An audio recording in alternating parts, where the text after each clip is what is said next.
This is the Global Dark Archives, and this is the story of the submarine Kursk. August 12, 2000. The Russian nuclear submarine Kursk, a steel colossus of the Cold War era, sank to the bottom of the Barents Sea. In just a matter of minutes, one of the most advanced submarines of its time became a tomb for 118 sailors. This was not only a tragedy at sea, but also a story of missteps, secrecy, and lives lost in silence. The Kursk was no ordinary vessel.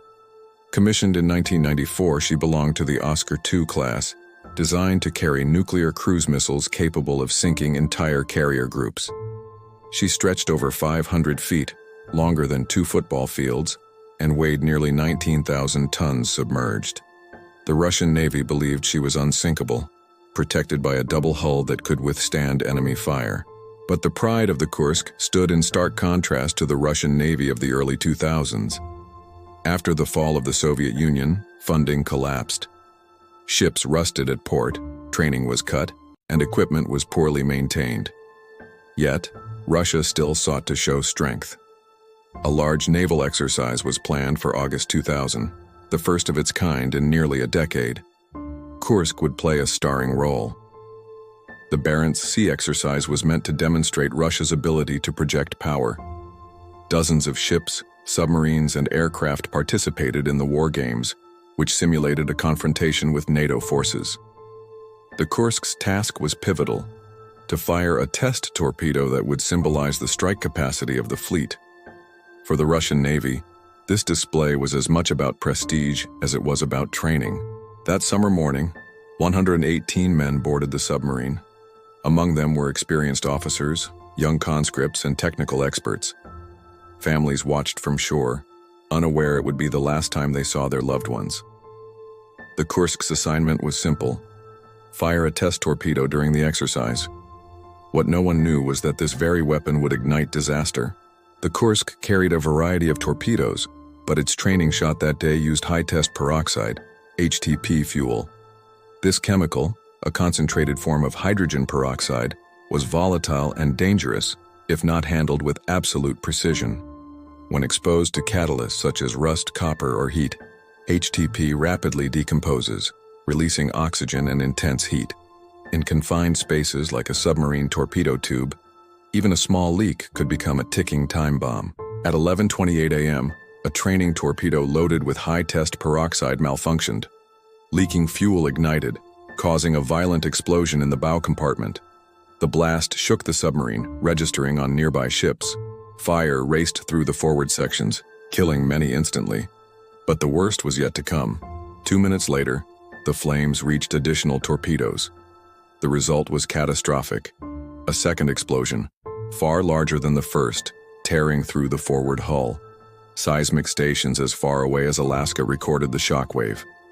The Kursk plunged to the seabed 108 meters below, landing upright but mortally wounded. Inside, most of the crew perished in seconds. Yet in the rear compartments, 23 men survived the blasts.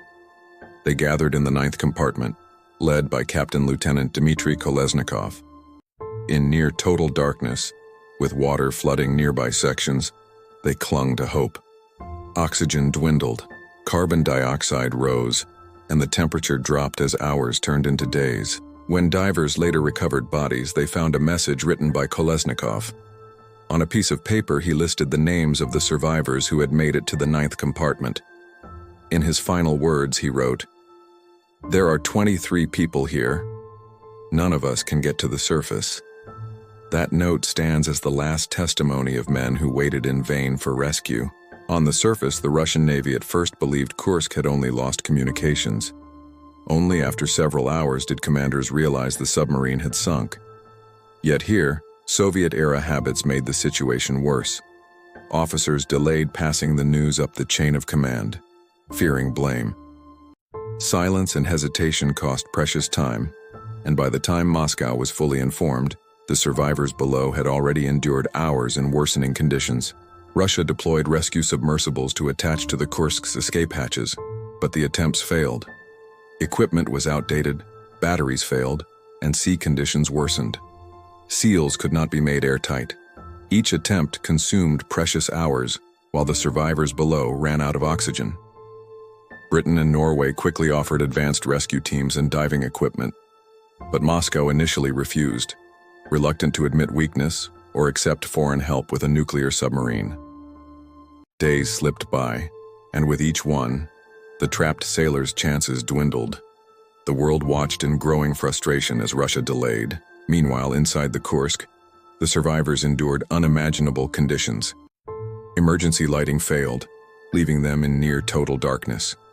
Batteries ran down. With limited breathing equipment, they shared precious oxygen, fighting against suffocating levels of carbon dioxide. A flash fire, likely caused by chemicals used to absorb CO2, may have delivered the final blow. At last, on August 21st, 9 days after the sinking, Norwegian divers were allowed to assist. They managed to open a hatch and enter the wreck. What they found confirmed the worst. No one had survived. The men in the 9th compartment had lived for some time, but by then, every life had been lost. The Russian public was devastated.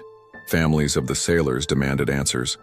President Vladimir Putin, only months into his first term, faced harsh criticism for his absence during the crisis and the delays in rescue.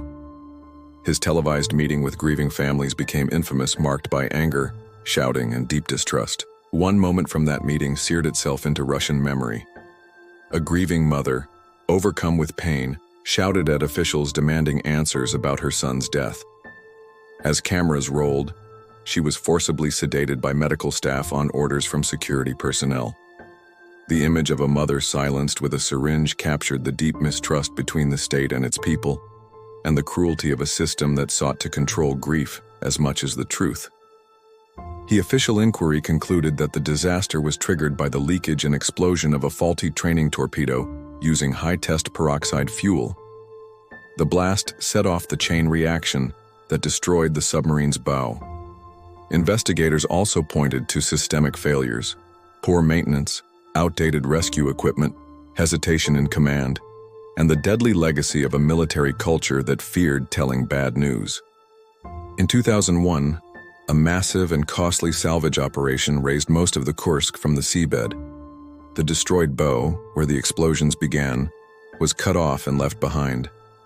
The bodies of many sailors were recovered, and the remains were buried with military honors across Russia.